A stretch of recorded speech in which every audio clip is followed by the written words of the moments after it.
নমস্কার সাংবাদিক বন্ধুরা, আজকে সন্ধ্যাবেলায় আপনাদের আমি স্বাগত জানাই।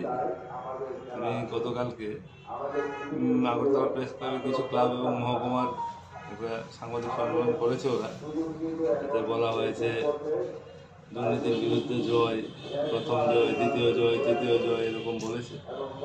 আসলে আদৌ বিষয়টা হচ্ছে, দেখুন যে মামলাটা মহামান্য হাইকোর্টে হয়েছিল।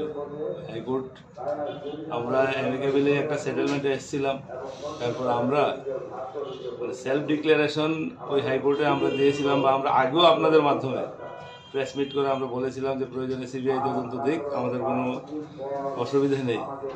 আমরা হাইকোর্টে একটা ডিক্লারেশন দিয়েছি যে কোনো ধরনের তদন্তে আমরা রাজি আছি, এবং বিভিন্ন সময়ে যে হাইকোর্ট গঠিত সিটের ডাকে আমরা গিয়েছি, তদন্তে সহযোগিতা করেছি, যখন ডেকেছে তখনই গিয়েছি। এবং আমাদের আইনজীবী কোর্টে এও বলেছে প্রয়োজনে সিবিআই তদন্ত দেওয়া হোক, সিট না দিয়ে সিবিআই তদন্ত দেওয়া হোক, তাতে আমাদের কোনো আপত্তি নেই। আর এখানে প্রথম জয়, দ্বিতীয় জয়, তৃতীয় জয় বলে যারা এখন গলা চড়াচ্ছে, এটা জয়ের কোনো ব্যাপার নয়। সত্যটা আসবে সামনে, সবারই সামনে সত্যটা আসবে। কালকেও আমি বলেছি জয় সত্যরই করেছে, তারাই আজকে টিসিএতে বিভিন্ন পদাধিকারীর জন্য নমিনেশন জমা দিয়েছে।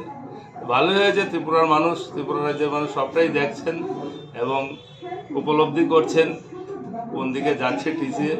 এবং আগামী দিনে আমি আশা করব টিসিএ যেন ভালো চলে, ক্রিকেটটা যেন কলঙ্কমুক্ত হয়, এবং যে ইনভেস্টিগেশন রিপোর্ট বা যাই হোক, এফআইআর যাই হয়েছে, সবটাই আদালতে, মহামান্য আদালত এটা বিচারাধীন আছে, এবং তদন্তে সবটাই বেরিয়ে আসবে আসল সত্য ঘটনা কি। যখন তদন্ত হবে সঠিকভাবে, এবং সঠিকভাবে হচ্ছে যেটা আদালতে প্রমাণিত হবে, ওটাই গণ্য বলে ধরা হবে। সম্প্রতি যে আমরা জানতে পারলাম যে আপনি সহ আরো 8 জন এবং একটা কোম্পানি এরকম একটা আমাদের পুলিশ ক্রাইম ব্রাঞ্চের যে একটা কেস ডায়েরি হয়েছে, এটা সম্পর্কে আপনার কি মত? দেখুন, ডায়েরি একটা হয়েছে, আমরা এখন অবধি এফআইআর কপি হাতে পাইনি, এবং যেটা এফআইআর হয়েছে বা যে ইনভেস্টিগেশন হয়েছে আপনারা সবাই জানেন, এটা একটা গ্লোবাল টেন্ডার হয়েছে। আমাদের ওয়েবসাইটে দেওয়া হয়েছে, পত্রিকাতে দেওয়া হয়েছে। এমন নয় যে আমি কাউকে ডেকে এনে টেন্ডারটা দিয়ে দেওয়া হয়েছে। গ্লোবাল টেন্ডার হয়েছে, কোম্পানির নামেও এফআইআর রেজিস্ট্রি হয়েছে, আমি শুনেছি। বাকিটা আইনিভাবে, আমি কালকেও বলেছি, আইনিভাবে আমরা লড়াই করবো, দেখা যাক কি হয়। স্যার, আপনি বলেছেন যে যারা নমিনেশন জমা দিয়েছে তাদের উদ্দেশ্যে, তাদের সম্বন্ধে যেটা বলেছেন যে তারা আগে মারপিট করেছে বা তো টিসিএস এ যারা জমা দিচ্ছে তারা কি এখন লোক হিসেবে কিরকম? আপনি একজন টিসিএস কর্তা ছিলেন, এবং আপনি কিভাবে দেখছেন এটা যে এখন টিসিএস এর আর আগের টিসিএস এর তফাৎটা কি? দেখুন, আমি লোক হিসাবে কাউকে কিছু বলতে চাই না, কারণ আমি এই বিষয়ে যাবও না।